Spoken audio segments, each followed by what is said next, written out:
L'édito politique avec vous, Lydia Guirousse. Bonjour Lydia. Bonjour Patrick, bonjour à tous. Alors vous allez nous parler du monde des influenceurs. Oui. Tiens, quel lien avec la politique à la suite du complément d'enquête de dimanche et de votre prise de conscience? Oui Patrick, les influenceurs, ça doit vous surprendre. C'est un monde parallèle dont les stars sont les maestros de la mise en scène du vide, les cadors de l'oisiveté, mais toujours monnayés, des influenceurs dont l'activité consiste en fait à vivre un téléphone greffé à la main, le corps à moitié nu, déformé par des injections.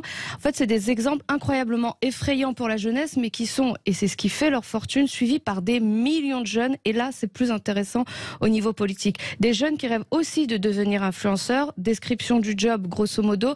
Ne rien faire au bord d'une piscine à Dubaï, en string, bien sûr, le corps pimpé par les injections, et devenir millionnaire en le montrant à tous ces millions de followers.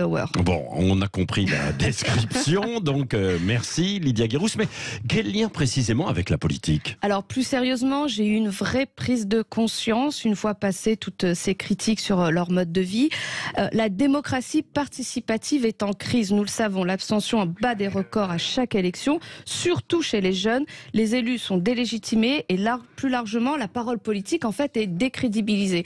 Il y a une très grande fracture qui s'est installée entre le peuple et ses élus, comme s'il existait aujourd'hui deux mondes parallèles qui ne se parlaient plus.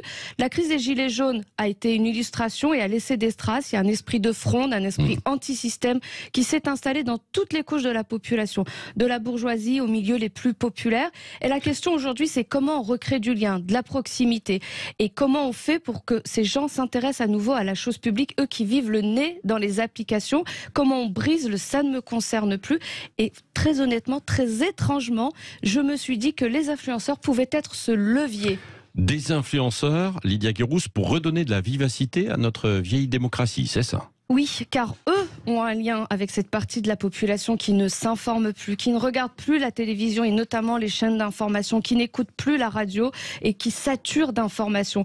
Alors je déplore évidemment cette évolution de la communication politique qui va arriver, mais je pense qu'on ne pourra pas en faire l'économie. Il faudrait être aveugle pour ne pas comprendre que l'actuel logiciel marketing de la politique a un siècle de retard par rapport à la société et aux jeunes. Et quand une entreprise ne vend plus, elle change de méthode, elle change de produit.